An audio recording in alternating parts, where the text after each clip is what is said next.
নমস্কাৰ নতুন এটা ভিডিঅ'লৈ আপোনালোক সকলোকে স্বাগতম জনাইছোঁ। আজিৰ এই ভিডিঅ'টোত মই জেনেৰেল মেথমেটিক্সৰ টাইম এণ্ড ৱৰ্কৰ কনচেপ্ট কিছুমান আৰু প্ৰব্লেমছ কিছুমান লৈ আপোনালোকৰ আগত আহিছোঁ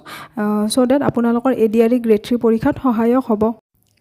বলক তেনেহ'লে ভিডিঅ'টো আৰম্ভ কৰোঁ। Number 1, if A can do a piece of work in X days, then A's one day work is equal to 1 by X part of the whole work and vice versa. ইয়াতে কৈছে যে A যদি এটা কাম X দিনত কৰিব পাৰে তেতিয়াহ'লে A ৰ 1 day work কি হয় 1 by X part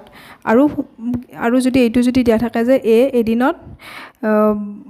X ভাগৰ 1 ভাগ কাম কৰিব পাৰে তেতিয়াহ'লে A সেই কামটো কমপ্লিট কৰিবলৈ কিমান সময় লাগিব X দিন লাগিব। Number 2, if A can do a piece of work in X days and B can do it in Y days, then A and B working together will do the same work in X into Y divided by X plus Y days. ইয়াতে কৈছে যে যদি A এটা কাম X দিনত কৰে আৰু B এটা কাম যদি Y দিনত কৰে তেতিয়াহ'লে A আৰু B যেতিয়া দুয়োজনে একেলগে কামটো কৰিব তেতিয়াহ'লে কিমান দিনত কামটো কমপ্লিট কৰিব X into Y divided by X plus Y days। আৰু সেই তিনিজন মানুহৰ কাৰণেও একে, A যদি X দিনত Y যদি Y দিনত B যদি Y দিনত আৰু C যদি Z দিনত কামটো কমপ্লিট কৰে তেতিয়াহ'লে তিনিওজনে যেতিয়া একেলগে কামটো কৰিব তেতিয়াহ'লে ফৰ্মুলাটো কি হ'ব X into Y into Z divided by X into Y plus Y into Z plus Z into X days। Then number 4, if A and B together can do a piece of work in X days and A alone can do it in Y days, then B alone can do the work in X into Y divided by Y minus X days। ইয়াতে কৈছে যে A আৰু B একেলগে কামটো complete কৰে X দিনত আৰু A যদি অকলে কামটো কমপ্লিট কৰে Y দিনত তেতিয়াহ'লে B অকলে কামটো কিমান দিনত কমপ্লিট কৰিব X into Y divided by Y minus X days।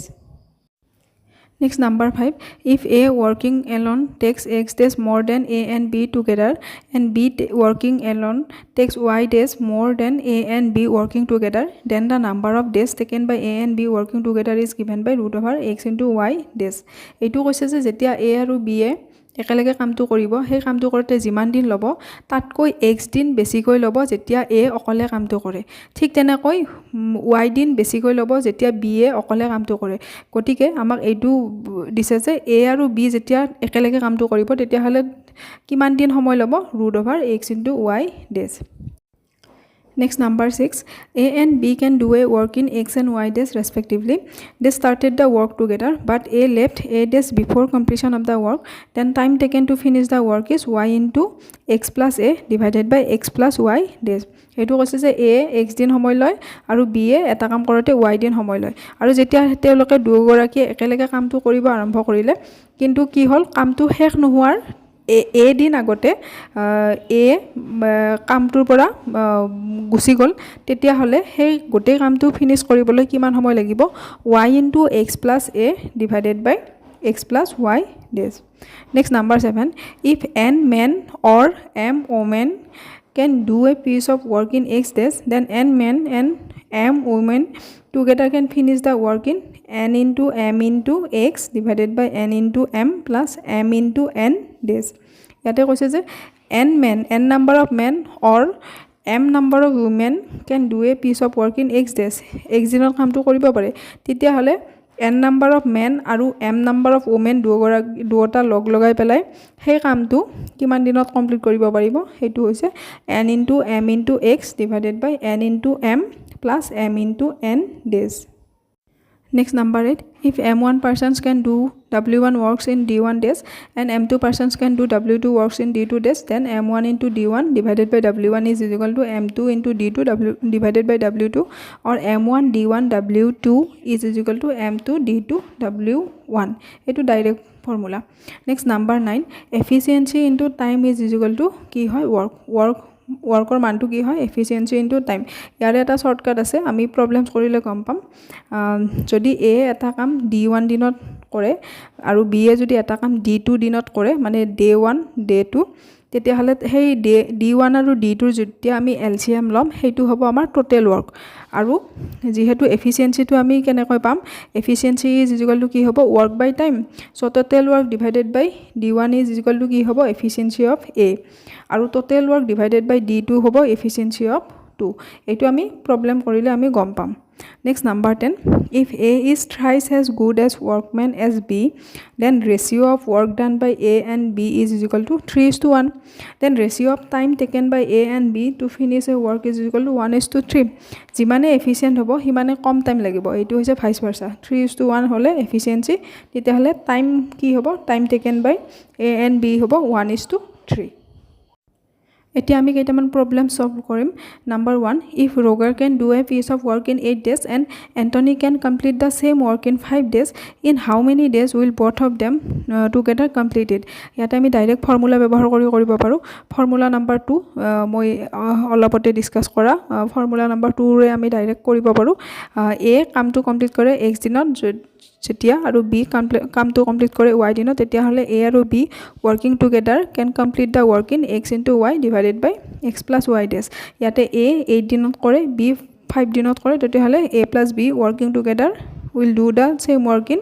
আমি যেতিয়া সলভ কৰিম তেতিয়া হলে আমি পাম 3 into 1 by 13 days এতিয়া আমি যদি ইলাবৰেটলি চাব যাও তেতিয়া হলে Roger's one day work কি হ'ব 1/8 পার্ট কারণ Roger গোটেই কামটো কমপ্লিট কৰে 8 দিনত Anthony's one day work কি হ'ব 1/5 part so Roger and Anthony's one day work কিমান হ'ব 1/8 plus 1/5 that means 13/40 গতিকে Roger and Anthony গোটেই কামটো কমপ্লিট কৰোতে কিমান দিন সময় ল'ব 40/13 that means 3 into 1/13 days Next number 2 A and B together can do a piece of work in 6 days and A alone can do it in 9 days in how many days can B alone do it etu direct formula number 4 to jodi ami ব্যবহার কৰো তেতিয়া হলে হ'ব x into y divided by y minus x that means 6 into 9 divided by 9 minus 6 etu হ'ব 18 days again A আৰু B ৰ one day work হ'ব 1/6 part কাৰণ A আৰু B এ দুটাই টুগেদাৰ কাম কৰোতে কিমান সময় লাগে 6 দিন সময় লাগে গতিকে S one day আৰু A alone A যেতিয়া কামটো অকলে কৰে তেতিয়া 9 দিন সময় লাগে গতিকে S one day work is 1/9 part so B's one day work হ'ব 1/6 minus 1/9 that means 1/18 part so B এ অকলে কামটো কৰোতে সময় ল'ব 18 দিন Next number 3 A and B can do alone a job in 6 days and 12 days respectively they began the work together but A leaves 3 days before the completion of the job in how many days will the work be completed ইয়াতে আমি direct formula number 6 টো ব্যৱহাৰ কৰিব পাৰো so required time হ'ব 12 into 6 plus 3 divided by 12 plus 6 is equal to 6 days আৰু যদি আমি যদি ধৰি লওঁ ইয়াতে let work will be completed in x days then work done by A in x minus 3 days কারণ A কামটো কমপ্লিট হোৱাৰ 3 দিন আগতীয়াকৈ A গুছি গৈছে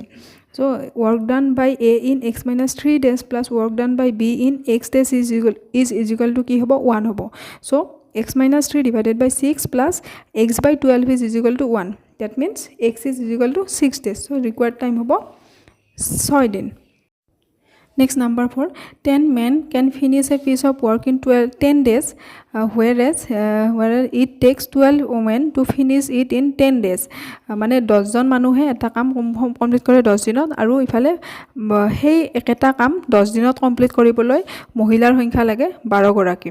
if 15 men and 6 women undertake to complete the work how many days they will take to complete it যদি আমি সেই একেটা কামটোত 15 জন মানুহ আৰু 6 গৰাকী মহিলা যদি আমি একেলগে কামটো কৰিব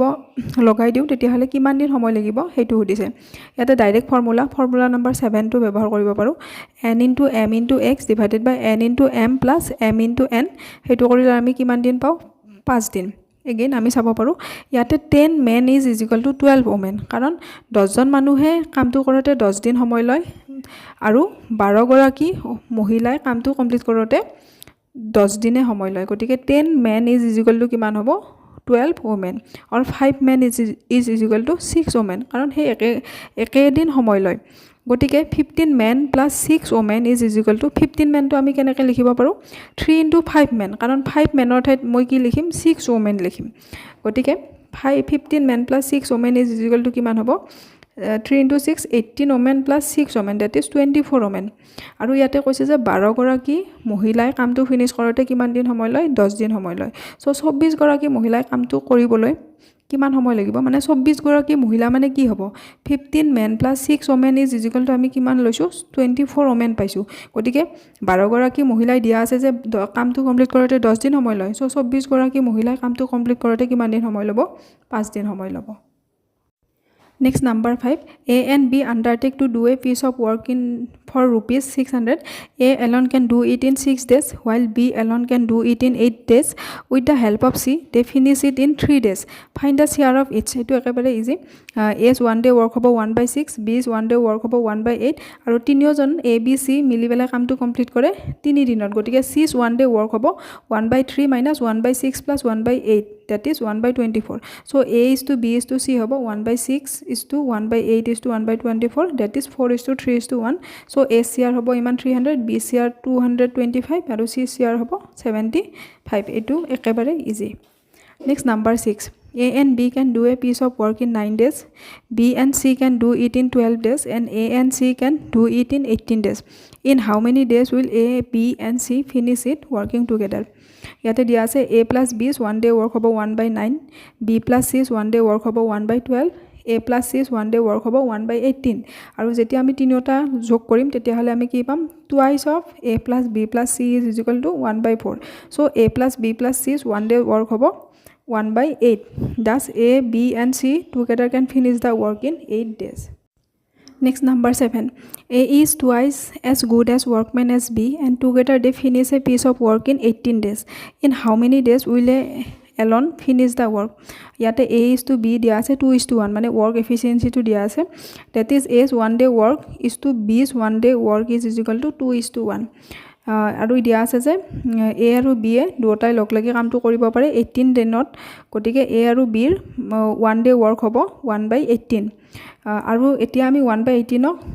ok 2:1 ratio ami divide korim ba bhag korim so A's 1 day work hobo 1/18 into 2/3 that is 1/27 so A jeti akole kaam to koribo tetia hole 27 dinot kaam to complete koribo next number 8 Kamal can do a work in 15 days Bimal is 50% more efficient than Kamal the number of days Bimal will take to do the same piece of work is yate koise je Kamale eta kaam complete kore 15 dinot aru Bimal is 50% more efficient than Kamal so Bimalor kaam to korote kiman din homoy lagibo Kamal's 1 day work is equal to 1/15 and Bimal is 50% more efficient than Kamal so Bimal's 1 day work hobo 1/15 plus 1/15 into 50% so karon Bimal is 50% more efficient than Kamal so etu korile ami ki pa 1/10 hence time required is equal to 30/3 days or 10 days next number 9 A B and C can do a piece of work in 11 days 20 days and 55 days respectively working alone gote kejone kaam tu jeti akol horia koi kore tetia A kaam tu complete kore 11 dinot B 20 dinot aru C 55 dinot how soon can the work be done if A is assisted by B and C on alternate days kiman kaam tu korote kiman din lagibo jetia A B aru C assist kore alternate days jodi prothom dina A jodi B সহায় কৰি দিছে next দিনা A C সহায় কৰি দিছে হেনে কই কৰোতে টোটাল দিন কিমান লাগিব ইয়াতে A আৰু B ৰ 1 day work হ'ব কিমান 1/11 plus 1/20 that is 31/220 আৰু নেক্সট দিনা যেতিয়া A C সহায় কৰিব তেতিয়া A আৰু C ৰ 1 day work হ'ব 1/11 plus 1/55 that is 6/55 গতিকে work done in 2 days প্ৰথম দিনা A B সহায় কৰিব আৰু দ্বিতীয় দিনা A C সহায় কৰিব সেই দুটা লগ লগালে আমি দুদিনৰ কাম কিমান পাম 31/220 plus 6/55 that is 1/4 now 1/4 part of work is done in 2 days গতিকে গোটেই কামটো কমপ্লিট কৰিবলৈ সময় লাগিব 2 into 4 is equal to 8 days